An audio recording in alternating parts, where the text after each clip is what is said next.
እናቴ ስሚ ማንም የለኝም። በማርያም የውም ቤት ነቆማለሁ፣ ቲክቶክ ነቆማለሁ፣ ማርያም ነቆማለሁ። አንቺ ለድሮ ሲምኝ እኔን ያልተበላቸውም ማርያም ያልተበላቸውም ለምን እንዳልሽ ስማኝም ማርያም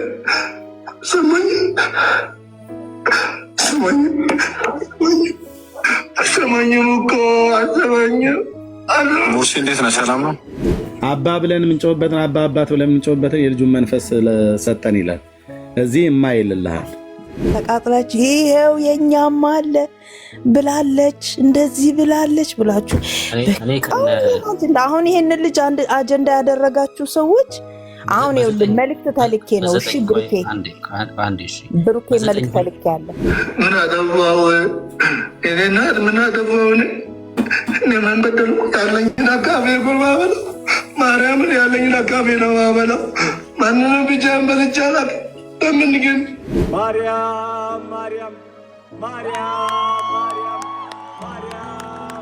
ስሚኝ እያላት ነው። ለምን የማትሰማው?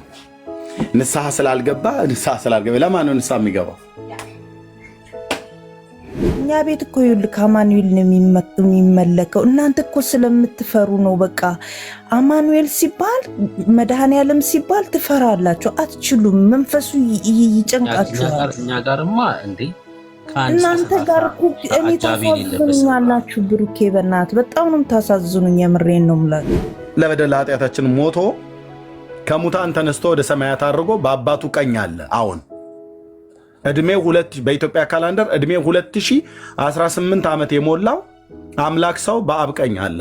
አምላክ ሰው የገሊላው ኢየሱስ በሰማያት አለ ነው የምልህ። ኦኬ፣ በሞተበት አካል ተነስቶ በሰማያት አለ።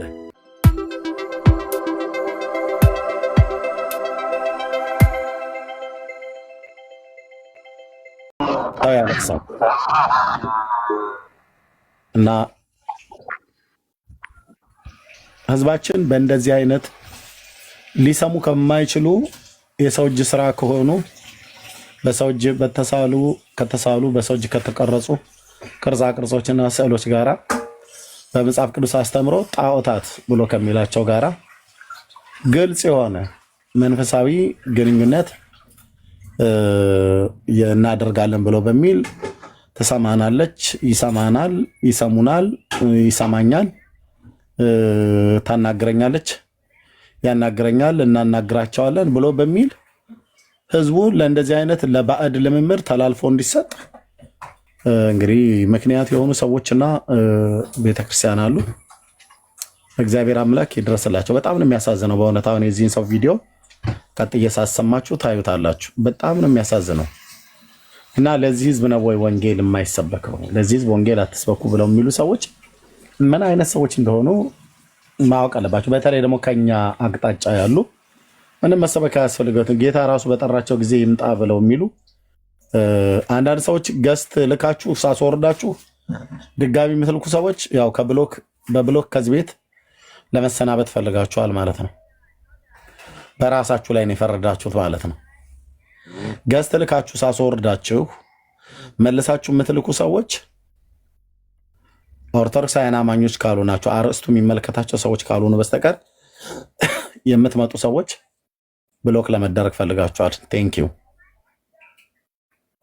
ኦኬ። እና ህዝባችን ለእንደዚህ አይነት ነገር ተላልፎ ተሰጥቷል። ወደ ቪዲዮ እንሂድ። ወደ ቪዲዮ ስንሄድ ምን እያለ እንደሚያለቀስ ስሙት ነው። ያኛውንም የሴቷን ልጅ ቪዲዮ ያለው ሰው ቢልክልኝ በጣም ደስ ይለኛል። ማርያም አትሰሚኝም ወይ? ስሚኝ ስልሽ እስከ መቼ ድረስ ነው ዝም የምትይኝ? የማልሰማው ለምንድን ነው ብሎ የሚል ጩኸት። እንደውም ይሄኛው ከቲክቶክ ሁሉ እወጣለሁ እያላት ነው። ቲክቶክ ለመግባትና ለመውጣት እያስፈቀዳትም ሁሉ ጭምር ነው። ማንን? ማርያም ብለው የሚሏትን ማለት ነው። እስኪ ስሙ ወገኖች።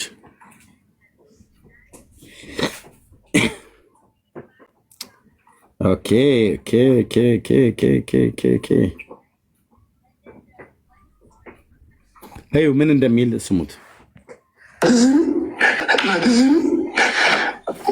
እናቴ ስሚ ማንም የለኝም በማርያም የውመ ቤት ነቆማለሁ ቲክቶክ ነቆማለሁ ማርያም ነቆማል አንቺ ለድሮ ሲምኝ እኔን ያልተበላሸው ማርያም ያልተበላሸው ለምን እንዳልሽ ስማኝም ማርያም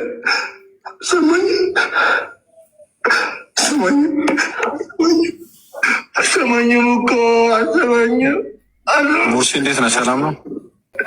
ምን አጠፋው? እኔ እናት ምን አጠፋውን? እኔ ምን በደልኩ? ያለኝን አካፌ እኮ ማበላው ማርያምን ያለኝን አካፌ ነው ማበላው። ማንንም ብቻዬን በልቼ አላውቅም። ለምን ግን አልተበላሸውም እያላት ነው። ተበላሽተሃል ብላ ተናግረዋለች እንዴ? ወይ ሰዎች ተናግረውባት ነው? እመቤቴ ይሄ ልጅ ተበላሽቷል ብለው ነግረዋት ነው? እነሱን ከሰማይ ለምን እሱን አትሰማውም? አባ ብለን የምንጮህበትን አባ አባት ብለን የምንጮህበትን የልጁን መንፈስ ሰጠን ይላል። እዚህ የማይልልሃል ከበስተኋላ በመስተወት ማለት ከፊት ለፊት በመስተወት ከበስተኋላ በችፑድ መካከል ላይ ያደረገው የሰው እጅ ስራ የሆነ ስዕል ላይ እማዬ አለሚቱ ወተቲቱ ይልልሃል። ለምንድን ነው እንደዚህ ታደርግ? ለምንድን ነው የማትሰሚኝ? ምንድነው ጥፋቴ? አንድ ሴትም አለች ይቅር በይኝ አልኩሽ አይደል እንዴ ለምን እንደማሰሚኝ እያለች የምትናገር የሷንም ቪዲዮ ፈልጉልኝ ብሩኬ ፕሊዝ። ይቅር በይኝ ብዬሽ የለ እንዴ ለምንድን ነው የማትሰሚኝ እያለች ድምጿ ነው የሚሰማው እዛው። እሱ አሁን ይሄ እመቤታችንን ምስል ይዞ የሚያንገላታት ይሄ እብድ። አንቺም እኮ ቤትሽ እንደዚህ ነው የምትይው ከዚቹ ከአቀፋት ስዕል ጋራ ቤትሽ እኮ እንደዚሁ ነው የምትሆኝ። የእናንተ ሚዲያ ላይ ስላልወጣ እኛ የጓዳ ልጆች ነን። ያደባባይ ነው እናንተ እኮ እንዴት መሰላችሁ? ኦኬ ከብሩኬ ጋር አውሪ። ከብሩኬ ጋር አውሩ። ብሩኬ ያውራ። ማን ነው ብሩኬ? ብሩኬ ማን ነው? ጸባይ ያለው ብሩኬ። ዛሬ አማኑኤል ነው። እንዴት ነው? እንኳን አደረሳችሁ። ግን አማኑኤል እንኳን አደረሳችሁ። መድኃኔዓለም ትላንትና ዛሬ አማኑኤል ነገ ባለወልድ። በስመ አብ። እኛ እየተንበሸበሽን ነው እልሃለሁኝ በበዓላት። እንዴት አትንበሸበሹ እናትዬ? በየቀኑ እኮ ነው ጠላ የምትጠጡት። ለዛ ነው እናንተ ምልጥ ናችሁ። ዛሬ ቤተክርስቲያን እየተደማመጥና እህቴ እንዴት አትንበሸበሹ? እንዴት አትንበሸበሹ? ምክንያቱም እየተደማመጠን መንበሽበሻችሁ ምንም ወርዶ አይደለም። ምድሪቱ ላይ ምንም ምሕረት አልወረደ። ገና እርስ በርስ እየተላለቀን ያለን ሰዎች ነን። የተንበሸበሻችሁት ምንድን ነው? ያው ሴቶቹም ጠጪዎች ናችሁ። ዛሬ መድኃኔዓለም ብለሽ ተጠጣላችሁ፣ ነገ ደግሞ አማኑኤል ነው፣ ከዛ ደግሞ ባለወልድ ነው፣ ከዛ ደግሞ ቅዱስ ዮሐንስ ነው ብላችሁ መጠጣት ነው። በመጠጣት ነው የተንበሸበሻችሁት። ይሄ የታወቀ ነው። እና እዚህ ስዕሉ ላይ እንዳለው ሰውዬ እሱ እኮ ብድ እኮ ነው። ብሩኬ ይቀጥሉ። እኛ ሰው አደረገው እንዴ? ብሩኬ እኔን ትችለኛለህ? እሺ ና ከማን አማኑኤል ምን የሆነበት ቀን ነው ዛሬ? አማኑኤል ነው። እስቲ አማኑኤል የከበረበት ቀን የሚከበር ኤቭሪዴይ አማኑኤል ይከብራል እኛ ቤት። ዛሬ ደግሞ በቃ ለየት ባለ መልኩ እስማ መላእክት ወርደው መላእክት ከበውን በመላእክት ታጅበን አማኑኤልን መድኃኔዓለምን ክርስቶስን ስናከብር ስናመልክ ዋልን። ዛሬ አቤት አመለጣችሁ በእውነት እንዲህ አይነት ክብር እናወጥ። ነገ እሱ ቀን አይደለም ማለት ነው። ዛሬ ኤቭሪ ዴይ ዚስ ዴይ ሶ ሊስን ምን መሰለ ሙሽራ ሰርግ ቤት ሄደህ ታውቃለህ? አይ ዶንት ኖ እንትን ምንድን ነው አይ ቲንክ ሞቅ ብሎሻል። እናንተ ቤት ደግሞ በቃ ሁሉ ጊዜ ስገባ እኔ እንደዚህ ምናምን የምትሉኝ ነው የሚገርመኝ። አይ ካልሆነ አወራርሽ ነው። አወራርሽ ምንም እኮ ነን ስቶፕ እኮ ነው የምታወሪው። ምንም አታቋርጭም፣ አታባሪም። እናንተ ሚዩት ታደርጋላችሁ። አናደርግም። ስለዚህ ለሚጠይቅሽ ጥያቄ በአግባቡ ከአማኑኤል በለሻሽ ከአማኑኤል ሆስፒታል ያመለጥሽ ነው ይመስለው ወይ የጠጣሽ ነው ይመስለው። ከሁለቱ አንዱ ማለት ነው። የአማኑኤል ስሙ ሲጠራ ያማቸዋል። ወይ ከሆስፒታሉ ሊሆን ይችላል። ሆስፒታሉም አለ፣ ስጋ ቤቱም አለ፣ ቤተክርስቲያንም አለ። አለየም ከመንፈሳዊ ነገር የመጣ ሰው ቢሆን ተረጋግቶ ያወራል። አሁን እንኳን አይሽ እኔ ከፍቼ እንኳን እስከሰጠሽ ታወሪያለሽ አሁን ማለት ነው። ይሄ ማለት ከአማኑኤል ሆስፒታል አካባቢ ያመለጥሽ አይነት ያስመስልብሻል። ተረጋግታችሁ ከብሩኬ ጋር አውሩ። እሱ ሲያወራሽ አንቺ አድምጪው፣ አንቺም ስታወሪው እሱ ያድምጥ። አንቺ ስጠይቂው እሱ ተገቢው መልስ ይስጥ። አንቺ ስጠይቂው እሱ ተገቢው መልስ ልጠይቅ ብሩኬ። አይ መጀመሪያ የጠየኩሽን መልሽልኝና ከዛ ትጠይቂኛለሽ። ምንድን ነው የጠየቀኝ ብሩኬ? ጠይቀኝ እስቲ እንደገና። አማኑኤል ዛሬ ምን የሆነበት ቀን ነው? ምን ብላችሁ? አማኑኤል የሚከብርበት ቀን ነው። ምን ሆኖ ነው የከበረው? ኤቭሪዴይ የምናከብርበትን በቃ ስም ቀናት ሰተን ስም ሰተነው ምን ብለነው የምናከብርበት ደስ የሚለን ቀን ነው። በቃ ምን የሆነበት ቀን ነው ጥያቄ። የሚከብርበት ቀን እኮ ምን ስለሆነ? ዛሬ 28 አማኑኤል ስለሆነ የዓለም መድኃኒት ስለሆነ 28 መርጣችሁ በ28 ነው እሱ። ለምን በ28 ለምን በ28 ይኸውልህ ዛሬ ጠዋት ቤተክርስቲያን ሲሄድ ማለት ነው ቅዳሴው አንድ ነው። ኤቭሪዴይ ብላችሁ ላስት ዊክ ቀኑ ምንድን ነበር መሰለ? ስንት ነበር መሰለ ቀኑ? ላስት ዊክ ሰንዴይም እንደዚሁ ይሄንኑ ቅዳሴን የቀደስነው። ኤቭሪዴይም ይኸው ቅዳሴ ነው የሚቀደሰው። አንድ ቅዳሴያችን ማለት ልዩነት የሌለው ምንም ያልጨመረ ምንም። ለምሳሌ በአንድ ማንን ነው የምታነግሱት? አማኑኤልን መድኃኔዓለምን ጌታ ፈጣሪ በአንድ።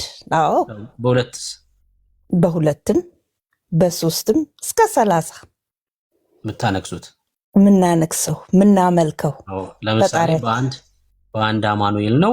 ከዛ ደግሞ ደባል ደግሞ ልደታ። ደባል ምንድን ነው? ደባል ነው። ደባልማ ደባል ስሙን ሰየም ነው። ስሟን ሰየም ነው። ቀኑ ላይ ደግሞ ይኸውልህ እንዴት መሰለህ እኛ ጋር ቅድም ምን አልኩ መሰለህ? ሙሽራ ሰርግ ቤት ሄደህ ታውቃለህ? ሰርግ ቤት ሄደህ የምታውቅ ከሆነ ብሩኬ እንዴት መሰለህ? ሰርግ ቤት አሁን ሙሽራ ሰርግ ስትጠራ ብቻውን ሙሽራ አይቆምም ማለት ነው። እነሱ አጃቢ ናቸው። ሙሽራ ብቻውን አይቆምም። ብቻውን ሲቆም ሙሽራ ይባላል። እሱ ፈርቶ አጃቢ ያስፈልጉት። ኖ ፈርቶ አይደለም፣ ለድምቀቱ ይባላል። እንትን ነው እኮ ይኸውልህ እኛ ጋር መንፈስ ቅዱስ አለ፣ መንፈስ አለን፣ ግሬስ አለን፣ ውበት አለን፣ ድምቅ ነው የምንለው። በቃ አልኩ ጌታችንን እነ በርሶማ እነ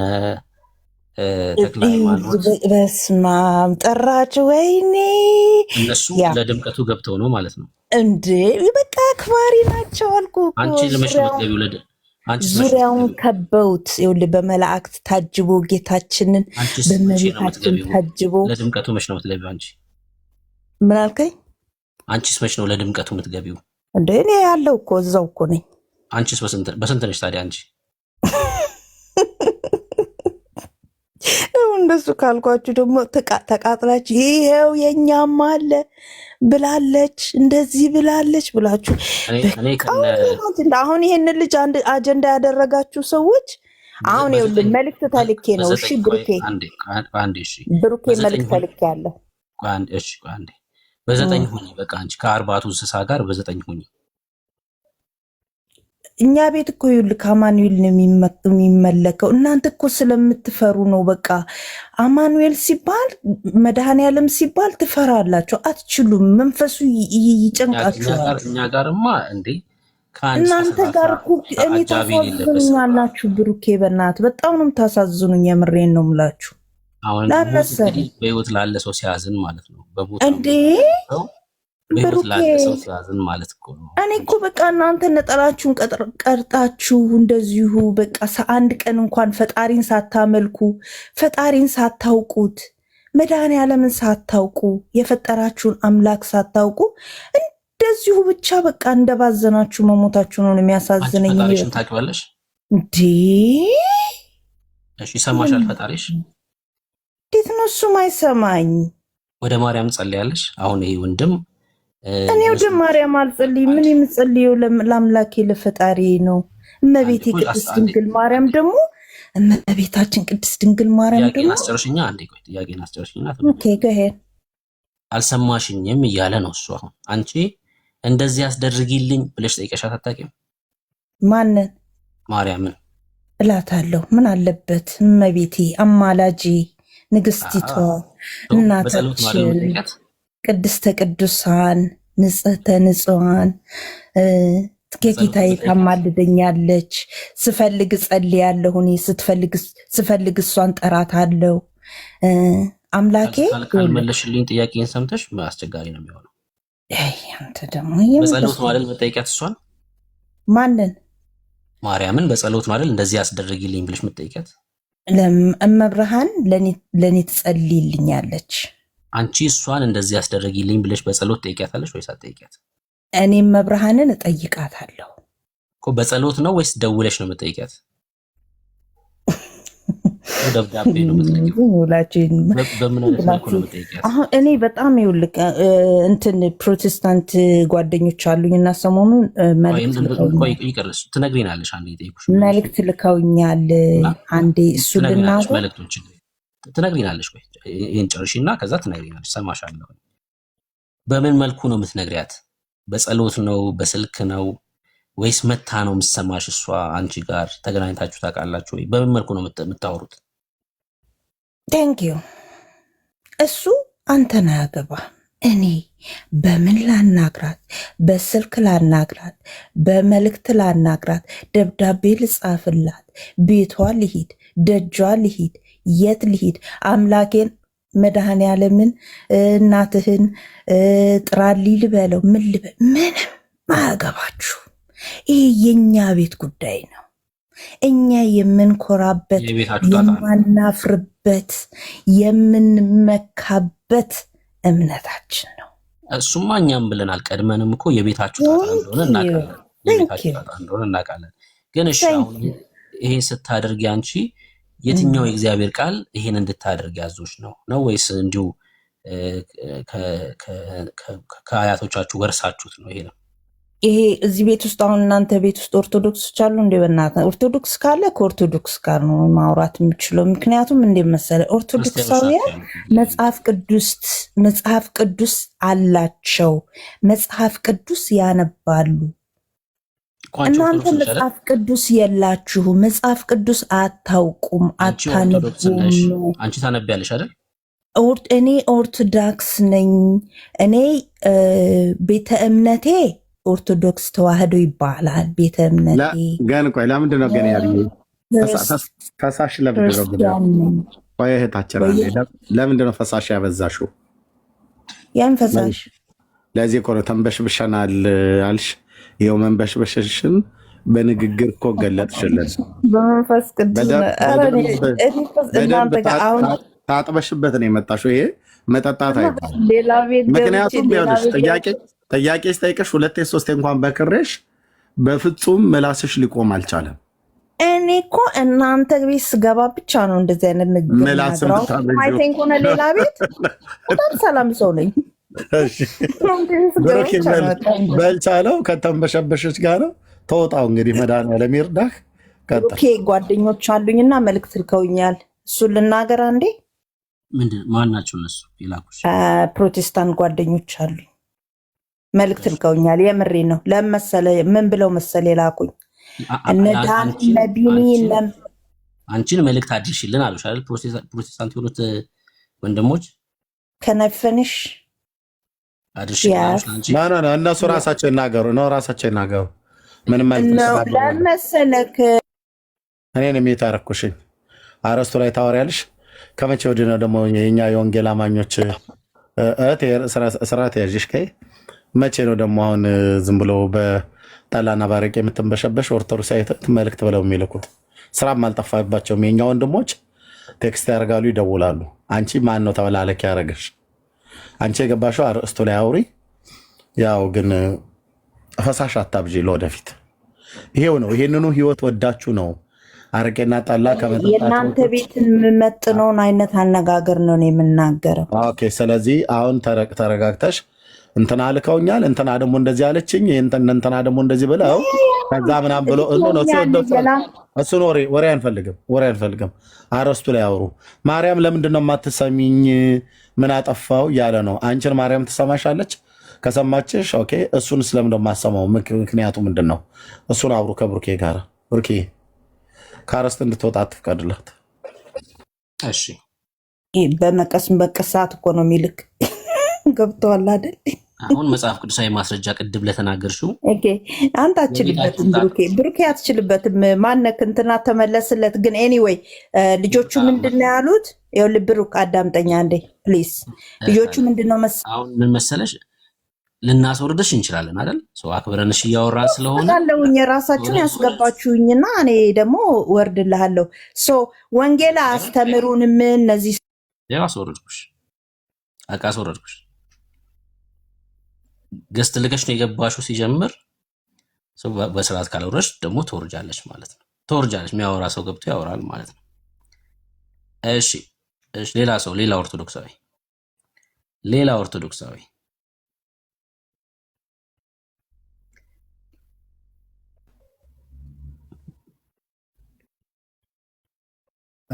እኔ ነኝ። አቤት። እንኳን ደህና መጣ ሄኖክ። አሜን አሜን። እንኳን ደህና ቆያችሁ። የት ቤተ እምነት ነህ? ኦርቶዶክስ ክርስቲያን። እሺ ሰምተዋል ቪዲዮን? ለምንድን ነው ማሰሚኝ ሲል ኤርሚያስ ሲናገር ሰምቼዋለሁ። ለምንድን ነው ያሰማው? ለምሳሌ እኔ ማርያም ትሰማኛለች። እሱ ለምን ያሰማው? የንስሐ ችግር ሊኖር ይችላል። የንስሐ ችግር ካለ ጸሎት ማለት ጸሎት ማይሰማ ጸሎት የለም። ግን በትክክል ጸሎት እንዲሰማ ደግሞ ያው ንስሐ በቃ ኃጢአተኛ ስለሆነ ማለት ያልሰማችሁ የኃጢአተኛን ጸሎት አሰማም ማለት ነው። የኃጢአተኛማ ትሰማለች። ግን ያው ኃጢአተኛ ምንም ሆነም መጀመሪያ ንስሐ መግባት አለብን። በትክክለኛ ስገባ እኮ ኃጢአትን አይደል ንስሐ የምትገባው? ኃጢአተኛ አንተ አሁን ንስሐ ስለገባ ነው ጸሎትን የመለሰችልህ ማለት ነው።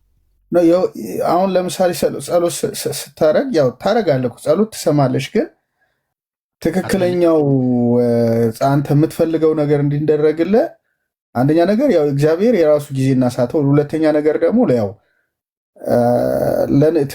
ወደ ትክክለኛው ንስሐ እስክትመለስ ነው። አንተ በትክክለኛው ንስሐ ላይ ስለሆንክ ነው የመለሰችልህ አንተ። ያው እኔ እንደማውቀው ለምሳሌ እኔ የሆነ ጊዜ ጻድቃኔ ማርያም ሄጄ ነበረ እና እንዲህ አይነት ተከስቶ ነበረ። እኔ ለመልስ አይመለስልኝም ምናምን ብዬ ከዛ ሳማክራቸው እዛ ላሉ አባቶች ንስሐ ግባ አሉኝ። ቁጭ ብዬ ሳስታውስ ደግሞ የረሳሁት ንስሐ ነበረ። ከዛ ንስሐ ገባሁኝ። ንስሐ በቃ ያው እግዚአብሔር እኮ ሲፈጥረን ባሪያውና በአምሳሉ ፈጥሮ ከዛ ደግሞ ትንሽ አስተሳሰቡንም ሰጥቶናል አይደል? እንደ እግዚአብሔር ሳይሆን እንደ ሰው እንድናስብ ማለት ነው እኮ። የተደበቀውን ኃጢአትህን አስታወሰች ወይ? ማስተዋሉን ሰጠች። ማስተዋሉን ሰጠች። ከእግዚአብሔር ቃል ላይ ታሳየኛለህ። ወደ እሷ እንድትጸልይ የሚያሳይ የእግዚአብሔር ቃል ደግሞም ጸሎት ሰምታ እንደምትመልስ የሚያሳይ የእግዚአብሔር ቃል ታሳየኛለህ። ጸሎት ሰምታ ሳይሆን ያው እኔ አማላጅ ናት። ገባ? አማላጅ በእኛና በክርስቶስ መሀል ያለች ትሰማኛለች ብለሃል። ጸሎት ከመድኃኒዓለም ከኢየሱስ ክርስቶስ መልስ ታሰጠኛለች። ሰምታ ከአንተን ጸሎት ማለት ነው። እስኪ ከእግዚአብሔር ቃል ላይ ጸሎት እንደምትሰማ ደግሞም ጠይቃ ደግሞ ጸሎት እንደምትመልስ የሚያሳይ የእግዚአብሔር ቃል የትኛው የመጽሐፍ ቅዱስ ክፍል ነው እንደዛ የሚለው? ለምሳሌ ጻድቁን በጻድቁ ስም የተቀበለ የጻድቁን ዋጋ ያገኛል። ምን ላይ ነው እንደዛ የሚለው? መጽሐፍ ቅዱስ ላይ አለልህ እኮ። የትኛው የመጽሐፍ ቅዱስ? ቦታውን ለምን ትጠይቀኝ? እንዳለ እያወቅ ለምንድን ነው እኮ አሁን ለጠየኩ መልስ ከሆነ የትኛው ክፍል ላይ ነው እንደዛ የሚለው? ቆይ አሁን አንተ የእሷ ምስል እንዲማረጉ ለምን አስፈለገ? እሱ ምስሉንማ እኛ አይደለንም። ምስሉንማ ልጁ ነው ይዞ የመጣው ገዝቶ ነው መቼም። እንግዲህ ገዝቶ ይዞት ባቀፈው ምስል መቼም አትከሰው። ተቃቅፈው ነው እኮ እኛ አይደለም ያስተቃቀፍናቸው፣ ራሳቸው የተቃቀፉት። እንዴ ቀለም ያለ እንዴ ራሳቸው ናቸው የተቃቀፉት። ቀለም ያለ እንዴ ደህና ነህ?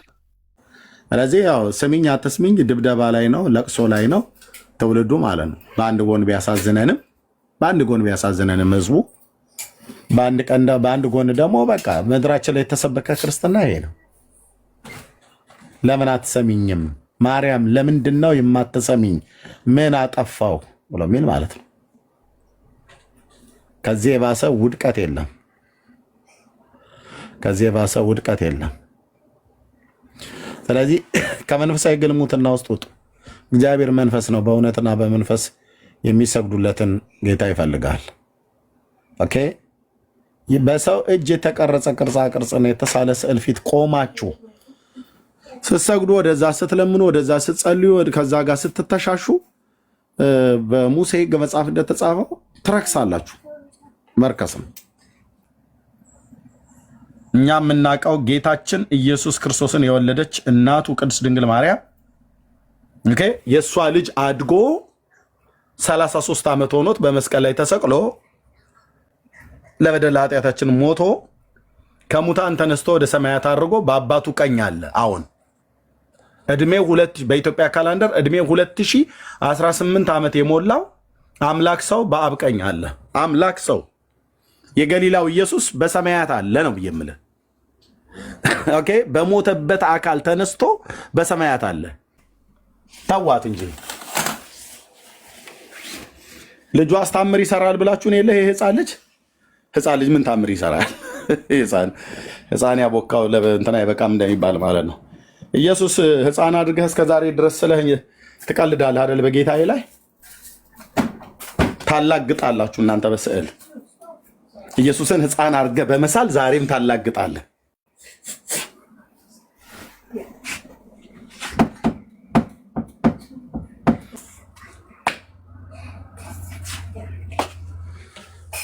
እንደዚህ ነው። እንደዚህ ዘመን መጣ ማለት ነው። እና ብርኪ የቤቱን ምራው ቀጥል። ቴንክ ዩ።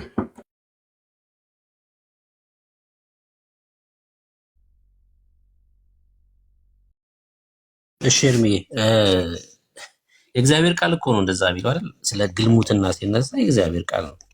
እነዚህ በስዕላት ፊት የሚደረጉት የትኛውም አይነት ንክኪዎችና ስግደቶች በሙሉ ግልሙትና ናቸው። በቃ የእግዚአብሔር ቃል ነው እሱን የሚለው። መንፈሳዊ ግልሙትና ነው አይደል? ደግሞም እርኩሰትም ጭምር ነው። እግዚአብሔር በጣም በተደጋጋሚ በቀደመው ኪዳን ረክሳችኋል፣ ገለሞታችሁብኝ ብሎ ይናገራል። ቃሉ እኮ እንደዛ የሚለው በጣም አደገኛ ነገር ነው። በጣም አደገኛ። የእግዚአብሔር ክብር የወጣው በዚህ ምክንያት ነው። ከቤተ መቅደሱ የእግዚአብሔር ክብር ወጣ ይላል። በእንደዚህ አይነት ስፍራ አይኖርም እግዚአብሔር፣ በቃ አይኖርም። በጣም አደገኛ ነገር ስለሆነ ማለት ነውና የእግዚአብሔር ቃል ነው ይሄ የሚናገር። ዳጊ እንኳን ደህና መጣክ።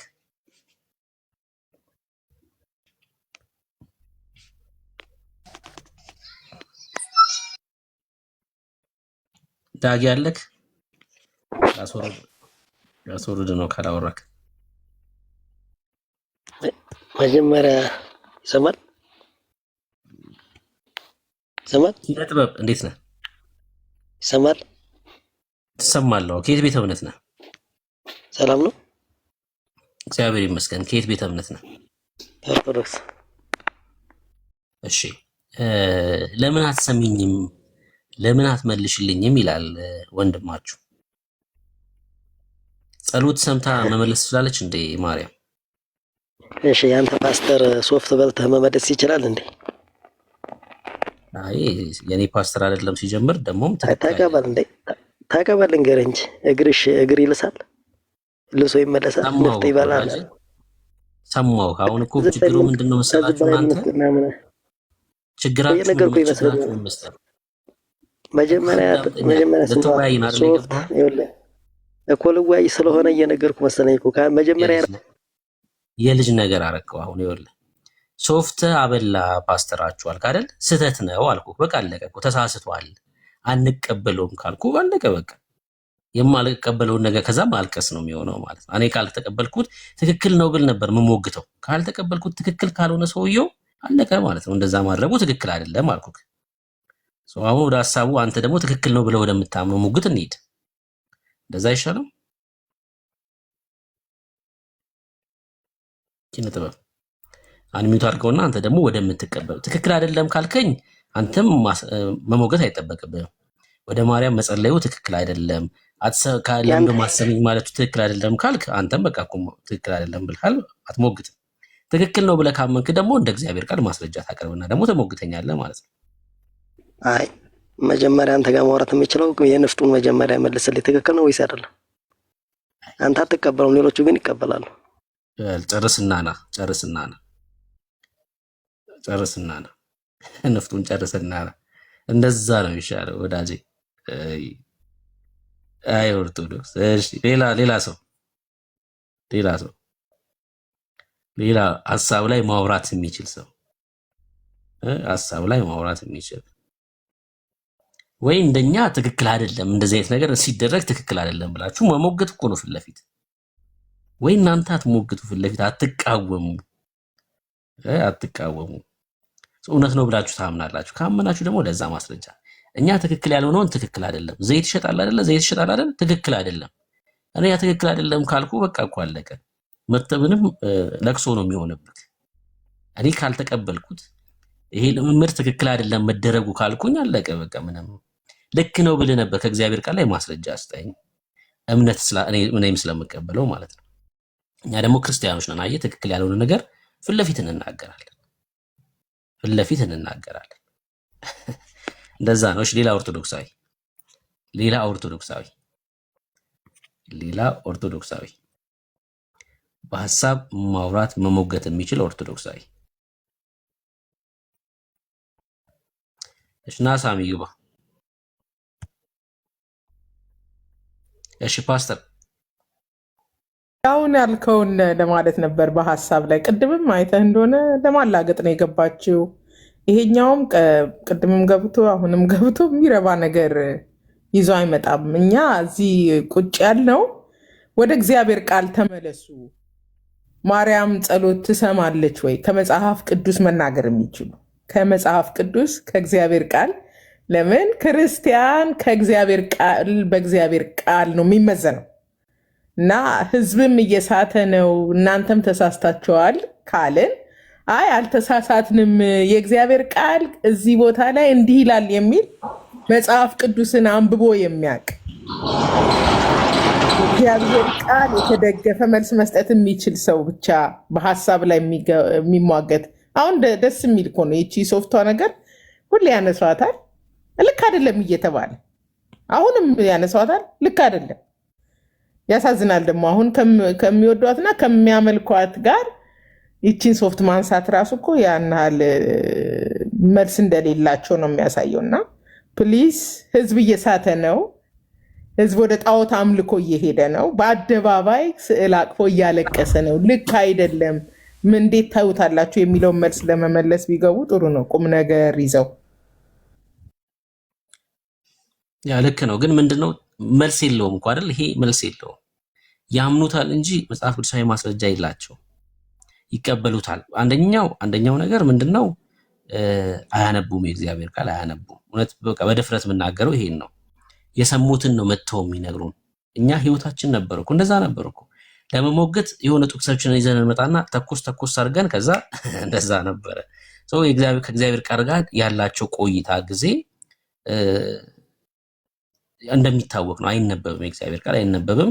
የሚሰሙትን ነው መጥተው የሚነግሩን። ክፍሉን አጥንተውት ምንድነው ሐሳቡ፣ ከስዕላት ጋር ያለው ነገር፣ ስለ ጸሎት ምንድነው የእግዚአብሔር ቃል የሚለውን አጥንተው አይደለም የሚወጉት። ቢያጠኑማ የእግዚአብሔር ቃል ቢያጠኑ እኮ ኦርቶዶክሱን አይቆዩም ነበር። ሰዎቹ መቀጠል አይችሉም ነበር። ኦርቶዶክሱ ነው። የእግዚአብሔርን ቃል ሰው ካነበበ የእግዚአብሔርን ሐሳብ ይረዳል ማለት ነው።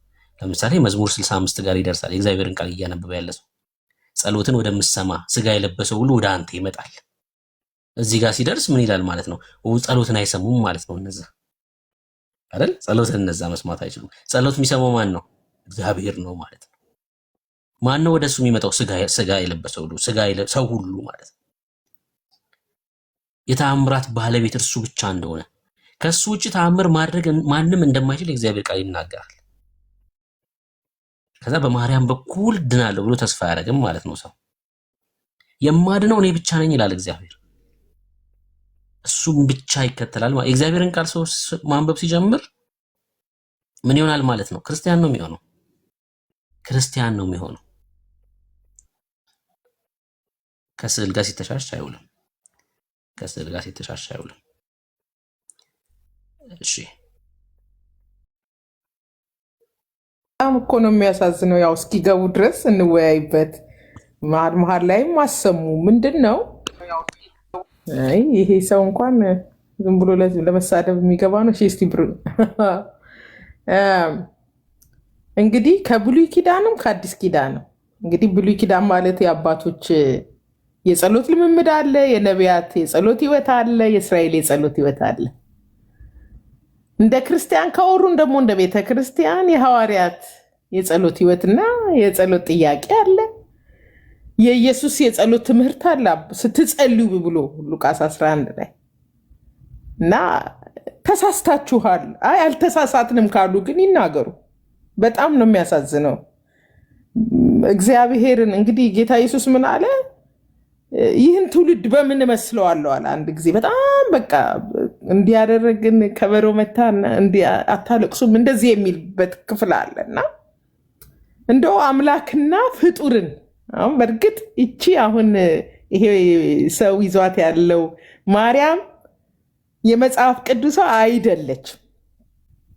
በመጽሐፍ ቅዱስ ላይ ያለችው ማርያም የጌታችን የመድኃኒታችን የኢየሱስ ክርስቶስ እናት ወደ እሷ ተጸልዮ አያውቅም። እሷ ጸልያ መስግና ታውቃለች። እና ከየት የመጣ ልምምድ ነው? ክርስቲያንን ስለምትሉ ነው እኮ የምንሟገተው። እግዚአብሔር በቀጥታ ኤርምያስ 33 ላይ ወደ እኔ ጩህ ነው የሚለው። ደቀ መዛሙርቱ ኢየሱስን ጸሎት አስተምረን ሲሉ ገና ከመጀመሪያው ቁጥር ላይ አባታችን ሆይ ስትጸልዩ እግዚአብሔር አባትህ ነው ብሎ ነው የጀመረው። እና ተሳስታችኋል። ይሄም ብላቴና ምሳሌ ነው እኮ በቃ እንደ በአደባባይ የሚዲያ ሰው ስለሆነ በቃ ያው የአደባባይ ላይ ያለውን ሀዘኑን ለመግለጽ ምስሏን ይዞ ለምንድን ነው ማሰሚ የሚለው ጥያቄ በእንባ የታጀበ ማለት ነው። ይሄ እኮ የህዝቡን ሳምፕል ነው በቃ። ስንቱ ደግሞ በየጓዳው ዕጣን እያጨሰ ምስሏ ስር እየተደፋ እንደሚንከባለል ታውቃላችሁ። ከምስል ጋር በተገናኘ ብሉይ ኪዳን ላይ ቅድም እነ ኤርሚም ሲናገሩ ነበረ። ራሱ እግዚአብሔር እንኳን በሙሴ በኩል የናስ እባብ ሰርተው ቀና ብለው እንዲድኑበት ለአንድ ጊዜ የተጠቀመውን አቆይተው ዕጣን እያጨሱ እግዚአብሔር ወይም በነቢዩ በኩል እግዚአብሔር እንዴት እንደገሰጻቸው ያንን ኔሽታው ብሎ ያንን ጣዖት ራሱ እግዚአብሔር ነው የሰጣቸው። ግን የሰጣቸው ለዛች ሰዓት ያውም ዮሐንስ ላይ ኢየሱስ ክርስቶስ እባብ እንደተሰቀለ ልጁ እንደዚሁ እንደሚሰቀል ምሳሌ አድርጎ የተናገረበት።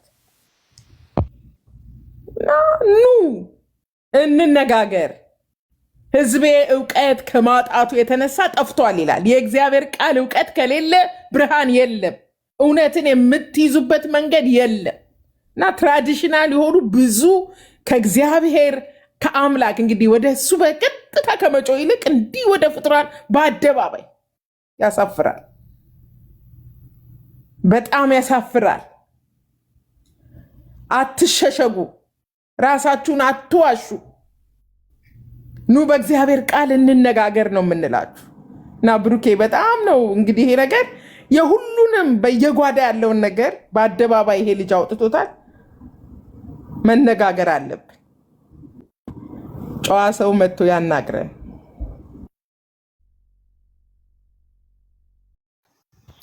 እሺ ብሩክ አንድ እንትን ላስቸግርህ። ሕዝቅኤል ምዕራፍ 8 ከቁጥር 6 ጀምሮ እባክህ አንብብልን። ላስቸግር ብሩክ ከሰማኸኝ።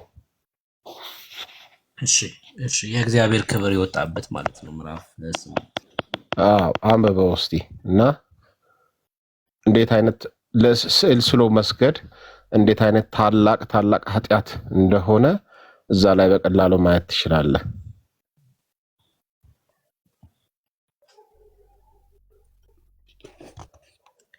እርሱም የሰው ልጅ ሆይ የሚያደርጉትን ከመቅደሴ ያርቁኝ ዘንድ የእስራኤል ቤት በዚህ የሚያደርጉትን ታላቁን ርኩሰት ታያለህን?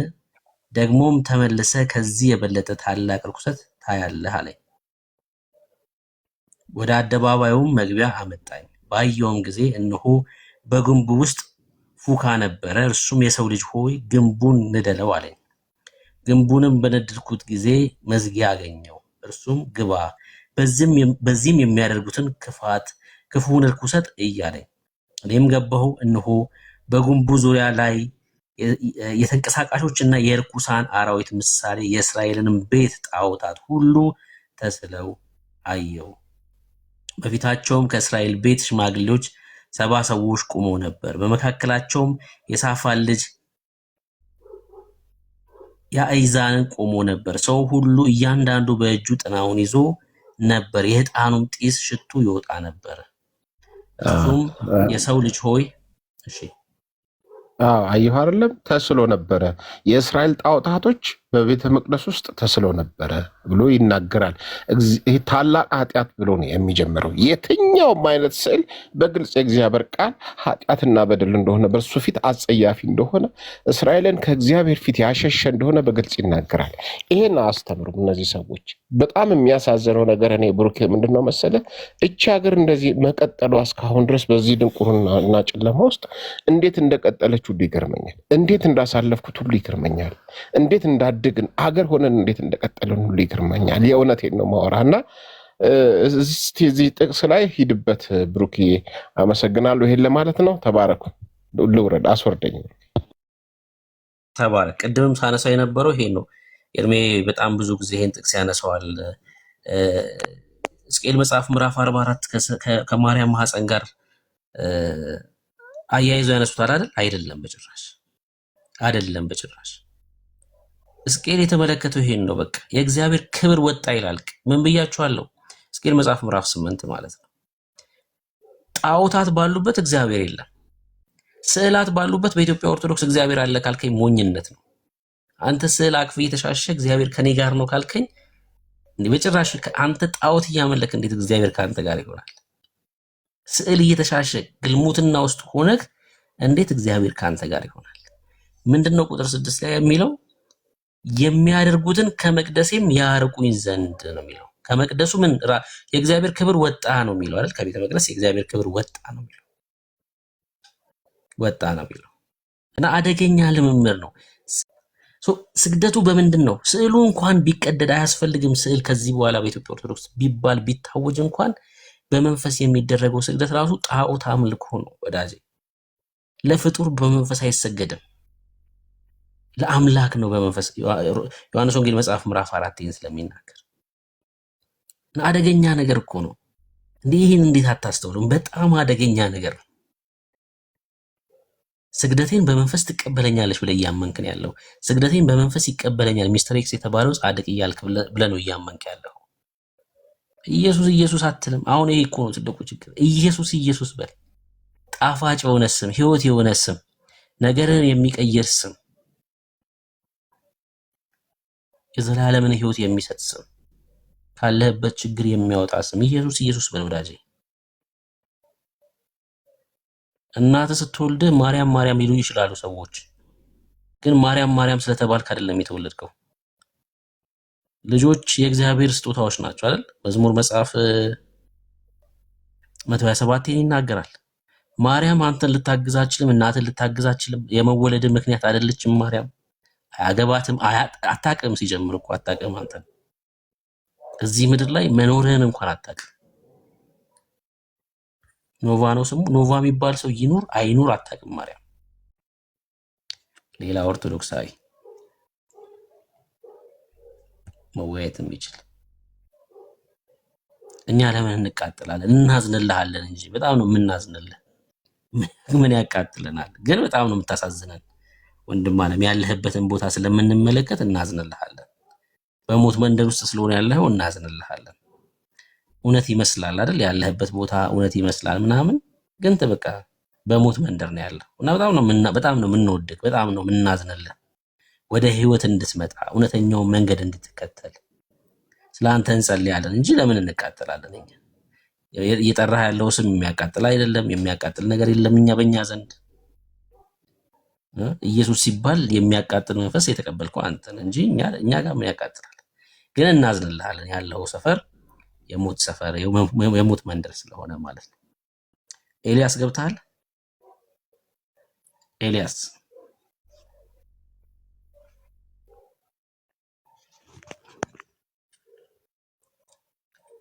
እሺ፣ አዳነው እንኳን ደህና መጣህ።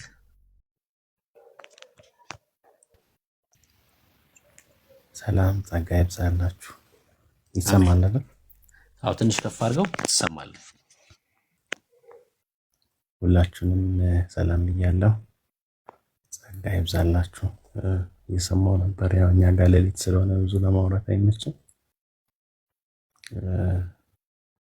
በጣም ያው የሚያሳዝን ትውልድ ነው ያለውና ጌታችን ኢየሱስ ክርስቶስ እንዴት መጸለይ እንዳለብን እንደገና አድነው። ድምፅ አይሰማም። ከፍ አድርገው። አሁን አይሰማም? ይሰማል አሁን በደንብ ጮክ። ትውልዱ በጣም የሚያሳዝን ትውልድ ነውና ጌታችን ኢየሱስ ክርስቶስ እንዴት መጸለይ እንዳለብን በግልጽ ያስቀምጧል። ቅድም እናንተም ብላችኋል። ትውልዱ በጣም የሚያሳዝን ነው።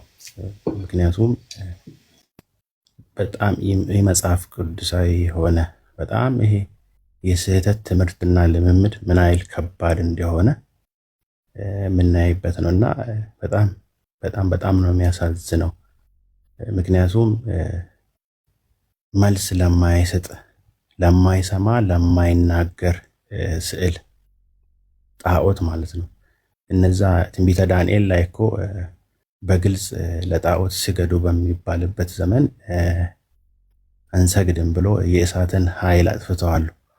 አሁን ግን ትውልዱ ስገድ ሳይባል በቃ ተታሎ እንደገና በልምድ በማስተዋልም ባለማስተዋልም ይሰግዳልና ማስተዋሉን ይስጣቸው ነው የምንለው። እና እውነት እንደ ትንሽ የሆነ መጽሐፍ ቅዱሳዊ ነገር ብኖራቸው ይባላል። ግን ኔቨር ብትሰማችሁ እንደውም እናንተ እንደምትሉ ጸሎታችሁን የምትሰማ እንኳን ብትሆን እኔን ተወኝ ነው የምትለው። እውነት ማለት ወደ ቃሉ ተመለሱ፣ ወደ አምላኬ ተመለሱ ነው። ወደ አምላካችሁና ወደ አምላኬ ተመለሱ ነው የምትላችሁ የምትሰማ እንኳን ቢሆን ማለት ነው።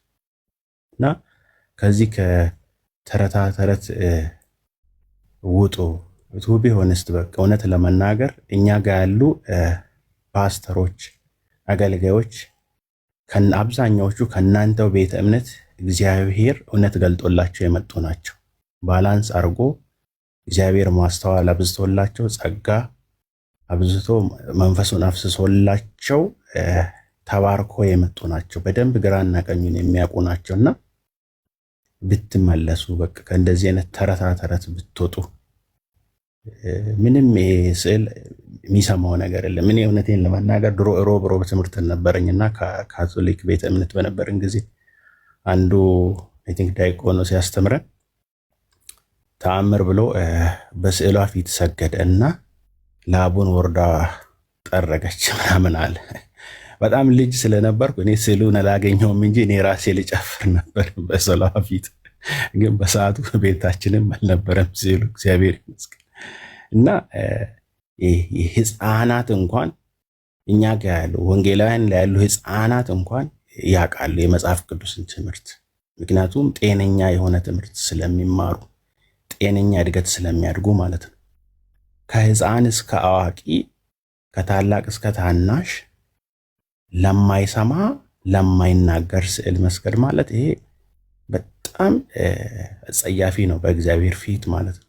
በእግዚአብሔር ክብር ላይ ሌላ ነገር ማድረግ ነው። እግዚአብሔር ደግሞ በክብሩ አይደራደርም። እና ማስተዋሉን እግዚአብሔር ይስጣችሁ ነው የምለውና የሰው ጥበብ አይደለም። መጽሐፍ ቅዱስ ላይ አንድ ቃል አለ፣ ጥበበኞች ነን ስሉ ደንቆሮ ሆኑ ይላልና እስቲ ወደ እግዚአብሔር ጥበብ፣ የሰው ጥበብ ባይዞ ድንቁርና ነው። በሰው ጥበብ የእግዚአብሔርን ነገር ማሰብ ሲሪየስ ነውና ተመለሱ ነው የሚለው። ተባረኩልኝ። ምናልባት እሰማችኋለሁ። ጌታ ይባርካችሁ። አሜን። ተባረክ። ጌታ ዘመንን ይባርክ። ድምፅ ትንሽ ዝቅ ብሏል እያሉ ነበር ታች። እንግዲህ ይሰማል፣ ሌሊት ስለሆነ ስላለን እንግዲህ ያው ልንረዳው ይገባል። ተባረክ ወንድም አለም። የትኛዋ ናት የምትሰማው? ለምን እዚህ ቦታ ሂዱ ይባላል አይደል? ጸሎታችሁን ትሰማለች። እዚህ ቦታ ያለችው ማርያም ጸሎት ትሰማለች። ወደዚህ ስፍራ ሂዱ ተብሎ ይነገራቸዋል። የተለየሽ ናት ኩኬልሽ ያለችዋ ማርያም። እሺ ቆይ በ21 አሁን ኩኬልሽ ነው የምትገኘው ወይስ ስውሯ ማርያም ነው የምትገኘው? የት ነው የምትገኘው? ነው ሁለቱም ጋር ትገኛለች። ለነገሩ ከመላእክት ውጪ ክንፍ ያላት ማርያም ነው ብለዋል። አራት አይ ነው ሰምታችሁ ታዲያ እሱን ቪዲዮ ክንፍ አላት ማርያም እና ፈጣን ናት ብለዋል። በፍጥነት ታዳርሰዋለች ማለት ነው። ሁሉን ክንፍ ስላላት ትራንስፖርት አያስፈልግም። ላጥ ብላ ደርሳት ትመለሳለች በየቦታው ማለት ነው። በእውነት ነው የምላችሁ፣ በጣም አደገኛ ነገር ነው። እንደው ላስተዋለው ሰው እነሱ ያው በዛ ስፍራ ላይ ስላሉ እኛም በቀደመው ህይወት እዛ ውስጥ ስለነበርን እግዚአብሔር ካረዳ በስተቀር አትወጣም ከእንደዛ አይነት ህይወት። እግዚአብሔር ሲረዳ ነው ያለህበት ስፍራ ሞት እንደሆነ የሚገባክ ማለት ነው። ህይወት እንደሌለበት የሚገባክ እግዚአብሔር ሲረዳ ነው። እግዚአብሔር ይርዳቸው። በእውነት ነው የምላችሁ። እነሱ አሁን በጥላቻ ምንናገር ነው የሚመስላቸው አይደል? ማርያምን ደግሞ ወይ ደግሞ ጠልተናት እንደዚህ ምንናገር ነው የሚመስላቸው። በቃ መንፈሱ ነው የተቀበሉት መንፈስ ያታልላቸዋል። ኢየሱስ ስንል ለተቀበሉት መንፈስ ስለሚረብሽ ስፖንጅ አይደለም እየወረወርን ያለ ነው፣ ድንጋይ ነው የምንወረውረው። ይፈነክተዋል ያ መንፈስ። ለዛ ይቃወሙናል። ለነሱ ደግሞ ክስ ይነግራቸዋል፣ የሐሰት ክስ። ማርያምን ስለሚጠሏት ነው። ማርያምን ተክለ ሃይማኖትን ስለሚጠሉት ነው ክስ ይነግራቸዋል። የአጋንንትን ሽንገላ ይሰሙና ይመጡና ማርያምን ትጠሏታላችሁ ይላል። መጥተው ስለምን ጠላት አይደለም ወዳጅ፣ አንተን ስለምንወድህ ነው። ማርያም ብለህ ያቀፍካት የተሸከምካት የምትለምናት የጌታ እናት አይደለች። የጌታ እናትማ ምጸልይ ናት እኮ አብራ ከሐዋርያቱ ጋር አይደል? ሐዋርያ ሥራ መጽሐፍ ምዕራፍ 1 ቁጥር 14 ላይ ከሐዋርያቱ ጋር አብራ ትጸልይ ነበር በአንድ ልቡና። አይ ክርስቲያን ባህሪ ነው፣ የክርስቲያን ባህሪ ነው። አብራ ምጸልይ ናት እንጂ ወደ እኔ ጸልዩ እኔ አግዛችኋለሁ ምትል አይደለችም በጭራሽ። አሁንማ ጭራሽ እኮ ስውሩ መድኃኒዓለም መጥቷል እኮ። የስውሩ ማርያም ሲገርማችሁ፣ ስውሩ መድኃኒዓለም መጣ። ኧረ የኛ አባት የተገለጠ ነው። ምንም የተሰወረ ነገር የለም። ስውሩ መድኃኒዓለም ብለው መጡ።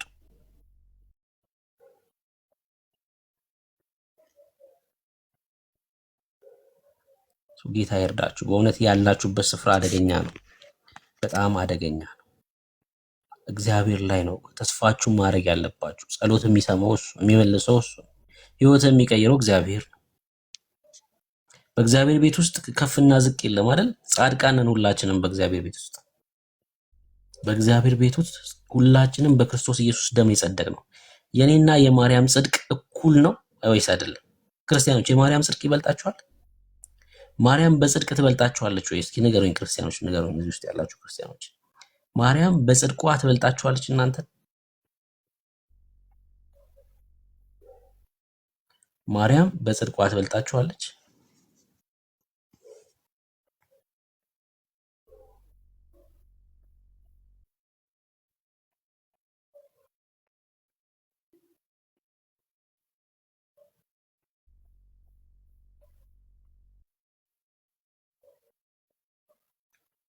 ማትበልጠን ከሆነ ታዲያ እኩል ከሆነን ታዲያ እንዴት ወደ ጎን የሚጸልየው? ወደ እህት ትጸልያለህ እንዴ ታዲያ?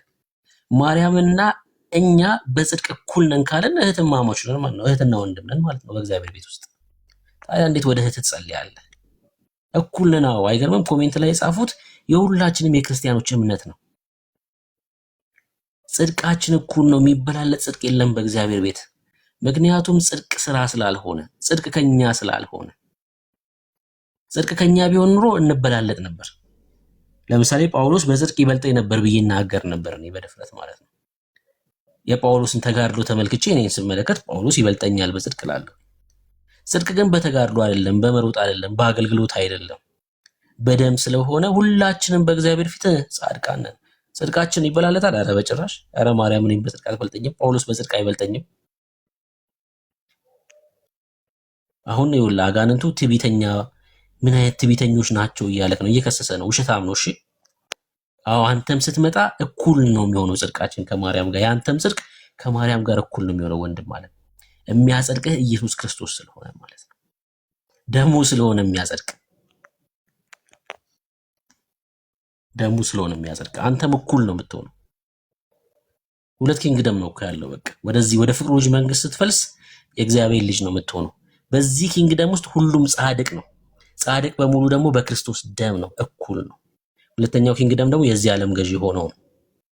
እናንተ ያላችሁበት ስፍራ ለጣዖት እንድትሰግዱ የሚያደርጋችሁ ስፍራ፣ ፍጡራንን ተስፋ እንድታደርጉ የሚያደርጋችሁ ስፍራ፣ በእግዚአብሔር ፊት ለመቆም ድፍረት ያጣችሁበት ስፍራ ማለት ነው። እኔ ያስበዋል ማርያም ስል እንዴት ተደርጎ የቅዱሱን መንፈስ ተቀበለ ጸሎት ገዝተ የፍጡር ጸሎት አትጸልይ።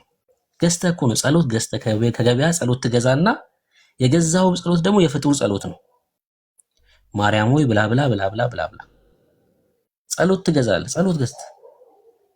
ክርስትና ግን እንደዛ አይደለም አይደል? ቅዱሱ መንፈስ እንዴት እንድንጸልይ አናቅምና በማይነገር መቃተት እርሱ ራሱ መንፈስ ቅዱስ ማለት ነው።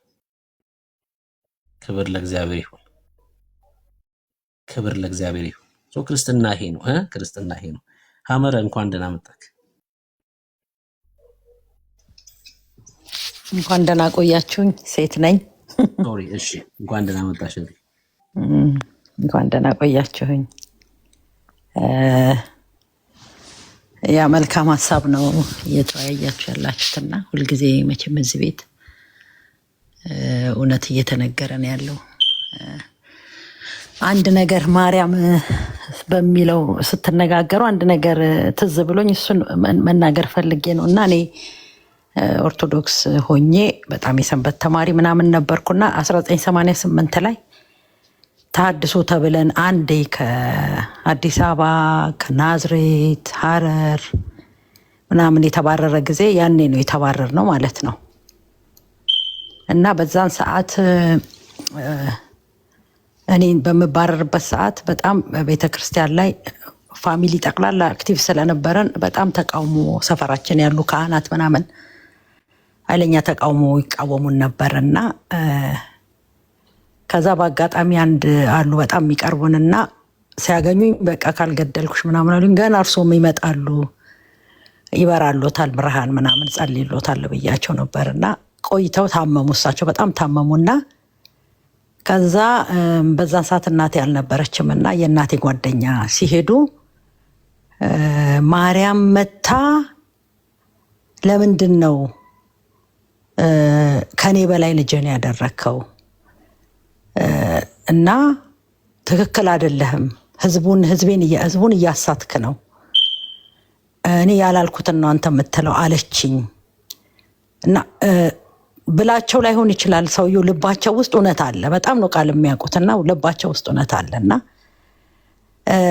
እና እናንተንም እንደዚህ በዛን ሰዓት የሚሞቱ ነው የመሰላቸው እና ሰውየው ለሚሄደው ሰው በሙሉ ያው የእናቴን ጓደኛ ግን ምን አሏቸው፣ ንገሯት ለሷ እንዲህ ብላኝ ነበር ብለው ነው የነገሯቸውና በሚገርም ሁኔታ በቃ ላገኙት ሰው በሙሉ ይሄን ነበር የሚነግሩት፣ ልክ እንዳልሆኑ ማርያም ከኢየሱስ እንደማትበልጥ መዳም በኢየሱስ እንደሆነ ላገኙት ሰው ሁሉ ይናገሩ ነበረ ማለት ነው።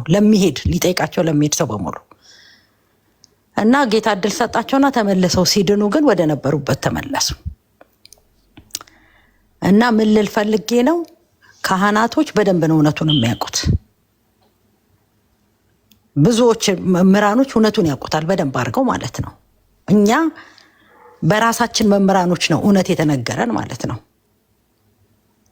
ቀስ እያሉ እውነትን የነገሩን የራሳችን መምህራኖች ናቸው። ከኮልፌ ካለው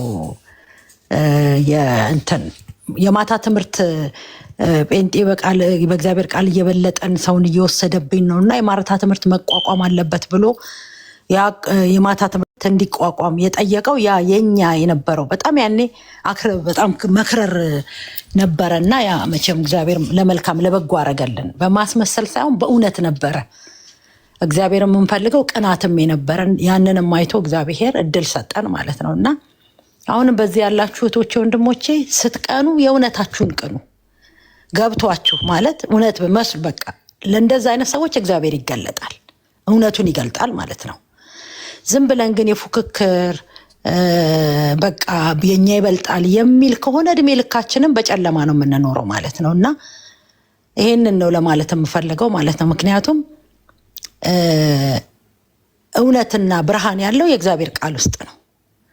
የእግዚአብሔር ቃል ያላለንን እየኖርን ከሆነ ከእግዚአብሔር ተቃራኒ ነው እየኖርን ያለ ነው ማለት ነው። አጌንስት ሆነናል ለእግዚአብሔር ሀሳብ ማለት ነው። ለእግዚአብሔር ለራሱ ተቃራኒ ሆነናል ማለት ነው። ምክንያቱም እኔ መንገድ ይህንን መንገድ ነው ለእናንተ ወደ እኔ የምትመጡበት መንገድ ይሄ ነው ኢየሱስ ክርስቶስ ነው ብሎ ሲሰጠን አይ ማርያም ናት ከሰው መካከል እኮ ምንም ለሰው ልጅ ቤዛ ሊሆን ስላልተገኘ ነው ኢየሱስ ክርስቶስ ቤዛ ሆኖ ወደ ምድር የመጣው። ብዙ ክብሩን ጥሎ ነው ወደኛ የመጣው ማለት ነው። ትልቅ ዋጋ ነው እግዚአብሔር ከኛ ጋር ለመታረቅ እኛን የነሱ የራሱ ለማድረግ ትልቅ ዋጋ ነው የከፈለው። ምክንያቱም ኢየሱስ ክርስቶስ ሰው ሆኖ ከሰውም ደግሞ የባሪያን መልክ ይዞ ነው የመጣው ማለት ነው። ከዛ በኋላ በዚህ ምድር ደግሞ የኖረው ራሱ በውርደት ነው። ያ ሁሉ ምንድነው የኛ የነበረውን ይወሰደልን ጌታ ኢየሱስ ክርስቶስ ከውርደቱ ጀምሮ ከመጀመሪያ ውድቀቱ ጀምሮ የኛ የነበረውን ነው በሙሉ እዚህ ምድር ላይ በሰው ሆኖ የኖረው ማለት ነው። ከዛ የኛን ወስዶልናል፣ እርግማናችንን ኃጢአታችንን ሁሉ ወስዶልናል ማለት ነው። እና እግዚአብሔር የሰጠንን ስጦታ አንቀበልም፣ ራሳችን እዚህ ጋር አዘጋጅተናል ብለን ነው እንትን የምንለው ማለት ነው። ጳውሎስ እኮ ከኢየሱስ ክርስቶስ ጋር የሚተካከል ነገር እያደረጉ እንትን ስላሉት ነው ስለነገሯቸው ነው ይሄ የኢየሱስ ክርስቶስ ምስል አጠፋባችሁ ብሎ ለገላትያ ሰዎች እንትን ያላቸው ማለት ነው። እና ይሄ ክርስቶስን የሚያጠፋብን ትምህርት አይጠቅመንም። ዘመን አልቋል፣ ጌታ መምጫው ደርሷል። ነገ በጌታ ፊት የማያስቆመንን እውነት ዛሬ ይዘን ብንከራከር እንጎዳለን። በጣም ነው የምንጎዳው ማለት ነው። እና የእውነቱን ትክክለኛው መንገድ የሚፈልግ ሰው ያገኛል መንገዱን። ይሄ ግን የፉክክር ስሜት ግን ጣሉ ፕሊስ፣ ወጣቶች ይህንን ጣሉት፣ አይጠቅማችሁም። በዛ ዘመን አሁን እኛ 1988 86 85 የነበረ ትውልድ ኦርቶዶክስ ውስጥ እንደዛ አይነት ብርቱ ትውልድ የለም። ይሄ የማታ ትምህርት እንዲቋቋም ያደረገ ብዙ የመጽሐፍ ቅዱስ ትምህርት በእንትን ስንማር ለምን የእውነታችንን ነበር እግዚአብሔርን የምንፈልገው እና የእውነት ስለፈለግነው ተገለጠልን። በጣም ብዙ ትውልድ አሁን በጣም ትልልቅ አገልጋዮች የነበሩ ትውልድ ከናዝሬት ከደብረ ዘይት ከተለያዩ አሁን በዛ በምስራቅ በኩል ካለ ከመታራ ከምናምን አዲስ አበባ ሙሉ አዲስ አበባ ብዙ ትውልድ ከቤተ ክርስቲያን የተባረረበት ታይም ነው። ምክንያቱም ኢየሱስን ሰተን ለነሱ ይሄ እግዚአብሔር ልዩ ነው የሚል መዝሙር ነበረን እና እሱን ጴንጤዎች ዘመሩት። ካስረዘምኩ በጣም ይቅርታ።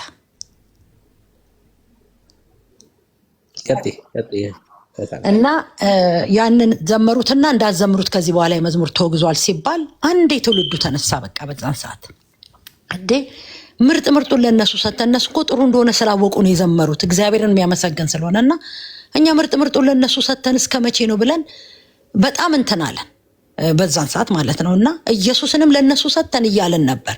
ከዛ ልክ አሁን ይሄ ስውሯ ምናምን እንዳልክ እንደተባለው አሁን ደግሞ ይቺ ማነው ስሟ አርሴማ ፋሽን እንደሆነችው በዛን ሰዓት ደግሞ ክርስቶስ ሰምራ በጣም ፋሽን ነበረችና እና ክርስቶስ ሰምራ ይሄን ያህል ነፍስ በቀን አወጣች ምናምን የሚለው እንደተመካከረ ሰው አንዴ ነው በቃ አሁን እንደነገርኳችሁ ከሐረር ከምናምን ከናዝሬት ምናምን ያለው ወጣቱ ሁሉ የጠየቀው ማለት ነው። እሷ ካለች ለምን ኢየሱስ ክርስቶስ ሞተ? እሷ የምታድን ከሆነ የሚል ጥያቄ አንድ የተነሳ ማለት ነው። እና በዛ ምክንያት ከየቦታው ሰው ይወከልና የጳጳሳት ጉባኤ ላይ ቀረቡ ተብሎ እዛ ቀረብን። ከዛ በኋላ ጥያቄያችንን ጠየቅን። እነሱ ራሱ ለሁለት ተከፈሉ። ምንድነው ልክ ናቸው፣ ጥያቄያቸው በአግባብ ሊመለስላቸው ይገባል ነው። ሌላው ደግሞ አትጠይቁ ነው። በዛን ሰዓት እና አቡነ ገብርኤል እና አቡነ መርዓ ክርስቶስ ምናምን ነበሩ።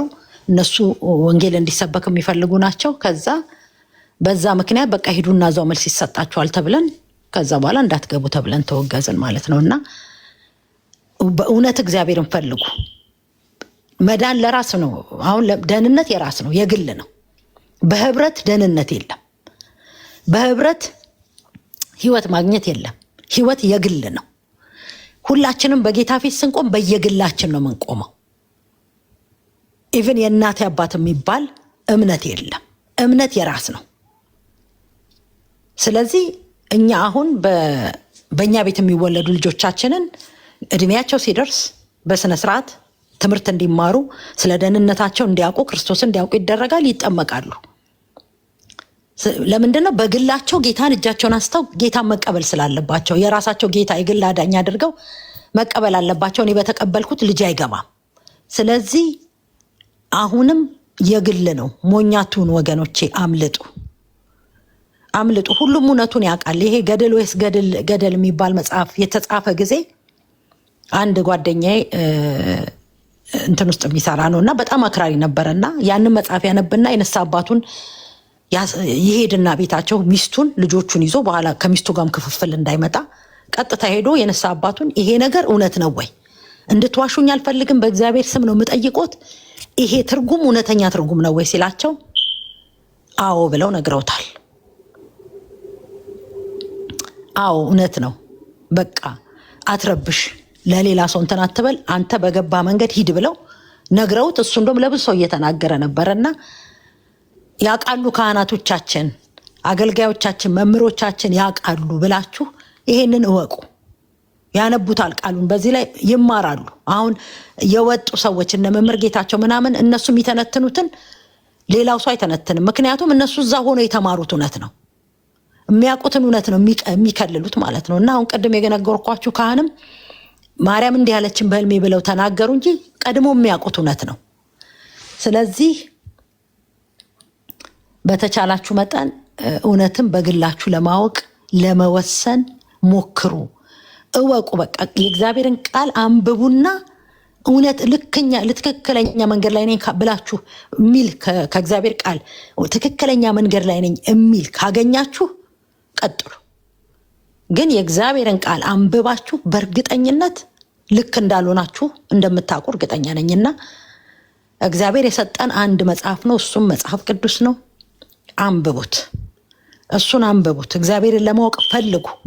ሕዝቤ እውቀት ከማጣቱ የተነሳ ጠፍቷል ያለው እግዚአብሔር ሰው እውቀት በማጣት ብቻ እንደሚጠፋ ስለሚያውቅ ነው። ስለዚህ በግላችሁ ወቁት። በግሉ አሁን ቅድም ስውሩ መድኃኒዓለም ተብሏል ሲል እኛ እርቃኑን በአደባባይ የሞተልን ጌታ ነው እንጂ ያለን ስውር አይደለም። የኛ ጌታ ራሱን በቃሉ የገለጠልን ነው። ለሚፈልጉት የሚገኝ ነው። ለሚጠሩት የሚመጣ ነው። ፈልጉ ታገኛላችሁ ያለ ጌታ ነው። ስለዚህ እሱንም ከፈለግነው እናገኘዋለን። እንወቀው ይላል። እንደገና ለማወቅ ደግሞ የራሳችንን ፍላጎት እናንተን ማሳየት እንዳለብን ይነግረናል የእግዚአብሔር ቃል። ስለዚህ በተቻላችሁ መጠን አምልጡ ወገኖቼ። በጣም ይህን እድል ዛሬ እግዚአብሔር ስለሰጠኝ በጣም ያስገቡኝንም አመሰግናለሁ፣ እግዚአብሔርንም አመሰግናለሁ። ትልቅ እናት ነኝ፣ የ59 ዓመት እናት፣ የልጆች እናት ነኝ። ስለዚህ የልቤን እውነት ነው የምነግራችሁ ወገኖቼ። ክርስቶስ ሞቶላችኋል፣ አትጥፉ። በብርሃን ህይወታችሁ በብርሃን ለመመላለስ ወደዚህ ብርሃን ኑ፣ ወደዚህ እውነት ኑ። ከጨለማ ወደሚደነቀው ብርሃን ሊጠራችሁ እናንተን ሊጠራችሁ እና በተቻለ መጠን በዚህ እውነት ላይ አትደራደሩ። ህይወት ነው፣ የዘላለም ነው፣ ደግሞ የማትመለሱበት እውነት ነው። ነገ ድል የለም። ስለዚህ አንዴ ለዘላለም ልትኖሩ ስለሆነ ልንኖር ስለሆነ ወደ ጌታ የምንሄደው ስንሞት ለዘላለም ልንኖር ነው እየሄደን ያለ ነው። አሁን በዚህ ምድር እያለን ይሄ ዘላለም አይደለም። የሚጠብቀን ግን የዘላለም ህይወት ነው፣ ከገባንበት የማንወጣበት ማለት ነው። ስለዚህ ወደ ዘላለም እረፍት ለመምጣት ወስኑ። የዘላለም ነው። እንደዚህ የሆነ ታይም ላይ በቃ አይ ችግር የለም ብላችሁ የምትቀይሩት አይደለም። የሚጠብቃችሁ የዘላለም የሆነ ህይወት ነው እና ለዚህ ለዘላለም ህይወት ራሳችሁን አዘጋጁ። ህይወት ደግሞ ክርስቶስ ብቻ ነው። ተባረኩልኝ። በጣም አመሰግናለሁ። ባረኪ ሀመር ጌታ ዘመንሽን ይባርክ። እንግዲህ ቆንጆ ምስክርነትም ጭምር ነው የሰማነው። ቆንጆ የህይወት ምስክርነት። እንግዲህ ሰው ኢየሱስ ብቻ ማለት ከጀመረ መወገዙ መባረሩ እዚህ ግቢ አትግባ መባሉ አይቀርም፣ ምንም ጥያቄ የለውም። ግን ደግሞ ስትገፉ ያ አይነ ስውሩን ዮሐንስ ወንጌል መጽሐፍ ምዕራፍ 9 ላይ ያለውን አይነ ስውር ታስታውሱታላችሁ? ጌታ ከፈወሰው በኋላ ማን ነው የፈወሰው ተብሎ ሲጠየቁ በቃ እሱ መናገር ይችላል፣ እሱን ጠይቁት እና ገፈታትረው ነው ያስወጡት። ገፈታትረው ሲያስወጡት የኢየሱስ ደረት ላይ ነው ያረፈው። እና ገፈታትረው ሲያስወጧችሁ የምታርፉት የኢየሱስ ደረት ላይ ነው። በቃ ዓለም ሲገፈተርሽ የምታርፊው የኢየሱስ ደረት ላይ ነው።